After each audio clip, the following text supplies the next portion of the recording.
Bem, pessoal, voltando aos temas polêmicos nos meus vídeos aí, hoje vamos falar sobre o que está acontecendo com a direita nesse país. Nada mais polêmico, né? E para começar, a dica de leitura, O Sentido do Lulismo, do André Singer. Excelente, ele foi porta-voz do primeiro governo do Lula, e ele nesse livro aqui, vocês vão ver no bate-papo, como tem muito a ver. Ele faz uma análise das duas campanhas do Lula, da eleição e da reeleição, e mostra que na primeira eleição, nas duas ele teve aproximadamente 60% no segundo turno. Que nas duas, na primeira eleição, uma grande parcela da classe mais abastada estava com Lula, e ele perdeu uma parte dessa classe abastada na reeleição, que foi compensada com os votos das classes menos abastadas que compensaram isso daí. Houve uma migração. E outro livro que seria interessante também, que é um clássico, é o Casagrande e Senzala, do Gilberto Freire, relata exatamente sobre esse problema aí. Classe abastada, é exatamente Casagrande e Senzala. A Casagrande, historicamente, nunca gostou da aproximação da Senzala, ou seja, as classes menos abastadas. Na primeira eleição, em 2002, o Lula era o voto de charme, da mudança, o voto revolucionário. E outra coisa, o FHC tinha sido muito ruim. É tanto que nessa eleição, aliás, nas 4 eleições, o PSDB sempre escondeu o Fernando Henrique Cardoso. E nessa, principalmente, porque ele estava muito recente. Mas o Serra não conseguiu esconder o total, foi aquela vitória fácil do Lula. Na reeleição, não houve essa revolução, o que houve? Uma ascensão da classe menos abastada, e se incomodou muito a classe abastada, a Senzala, a Casagrande. Houve a migração de votos, eu comentei isso, e compensada pela classe menos abastada. Continuou na base de 60%. Então, o que é que houve com a direita? Vamos lá, foram 4 derrotas, isso aí é inédito no Brasil, 4 derrotas seguidas, e raro no mundo. Numa democracia, um partido ganhar 4 eleições seguidas. Para você ter ideia, nos Estados Unidos, acho que a última foi o Roosevelt, na década de 30 e 40, que ele ganhou 4 eleições seguidas, na época que o presidente poderia ir mais de uma reeleição nos Estados Unidos. Raro no mundo. Aqui, isso já complicou a direita. Para piorar, a eleição apertadíssima de 2014.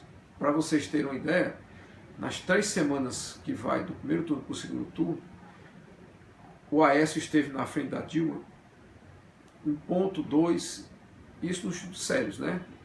Que demonstraram com os resultados, Ibope e Datafolha. Eles até apresentaram uns fajutos aí que deram 20% para o Aécio, mas mostrou-se que eram fajutos mesmo. A Dilma foi virar na última semana, na segunda-feira, quando ela botou 2 pontos no Datafolha e 1 ponto no Ibope. Na quinta-feira ela teve uma folga de 8 pontos num e 6 no outro. Estava caminhando para uma vitória até mais folgada. Quando teve o golpe da revista Veja, aquele golpe midiático, que aí deu uma aproximada, deu um ânimo para o Aécio. E para complicar mais ainda a direita, o que a direita passou, devido ao fuso horário, a apuração para o presidente não foi anunciada, ficou em segredo para só ser divulgada às 7 horas, quando acabavam os fusos horários. E com essas redes sociais agora, correu o boato que o Aécio estava muito na frente, e realmente ele estava na frente, muito na frente. Só que o pessoal não fez a projeção, que a maioria da apuração era no sul e sudeste, São Paulo principalmente, enquanto o nordeste ficou mais atrasada a apuração. Eles não fizeram a proporção. Isso vazou, esse povo entrou numa euforia, entendeu? E logo quando saiu o resultado, foi um trauma pós-euforia. Eu nunca me esqueço aquela foto emblemática do Aécio Agripino olhando para o resultado das eleições, e o Luciano Huck assim um pouco mais atrás, na hora que saiu o resultado do primeiro boletim, que já dava vitória para Dilma, e como faltavam muitos votos do Nordeste, aí não tinha como reverter, você prestando atenção no semblante dos elementos, entendeu? Eu achei engraçado, mas eu não imaginei o que viria pela frente. Realmente foi traumático. E a direita, tanto nos políticos, nos jornalistas, até o eleitor, eles entraram numa neurose, num sofrimento terrível. Eu tiro comigo que eu tive uma alegria imensa, mas não imaginei que o sofrimento deles fosse tão pior, proporcionalmente à alegria que eu tive. Porque o comportamento que ele vem mostrando de lá para cá é realmente um negócio a ser estudado por psiquiatras. Eu acho que o que está havendo com a direita já transcendeu a política e a ideologia, já é uma questão psiquiátrica. Você assiste os jornalistas já antigos, os caras experientes, eles não conseguem fazer uma análise imparcial, eles não conseguem, eles estão torcedores da direita, a grande maioria de direita. É o que está acontecendo, eu tiro para a minha categoria classe médica, né, que a grande maioria de direita, eu sinto isso. É o que deve estar acontecendo com a Polícia Federal, que já me disseram também, e com o Judiciário. Por quê? Historicamente, essas categorias se julgam elites. Então, a tendência deles, a elite sempre teve tendência a ir pela direita. Então, essas categorias estão sofrendo muito. Casos de psiquiatra mesmo, acho que isso logo isso vai ser comentado. Você vê um médico que vai entrar no hospital, dá uma topada, machuca a unha, já começa a esculhambar, que aquele foi culpa da Dilma, culpa do PT.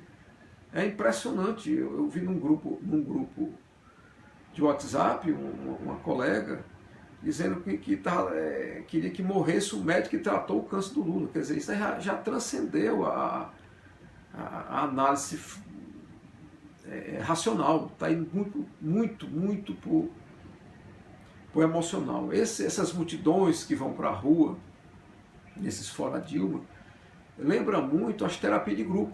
Os psiquiatras gostam muito de fazer isso. Eles reúnem as pessoas que estão com o mesmo problema, ali um vai conversando com o outro, vai relatando o que sente, o que está sofrendo, e é o que ocorre nesses fora Dilma. Eles vão para a rua de todos, os amarelinhos e tal, ver os eleitores, né? Os eleitores do Aécio vão lá para a rua, conversam com o outro, abraçam com o outro, é a terapia de grupo.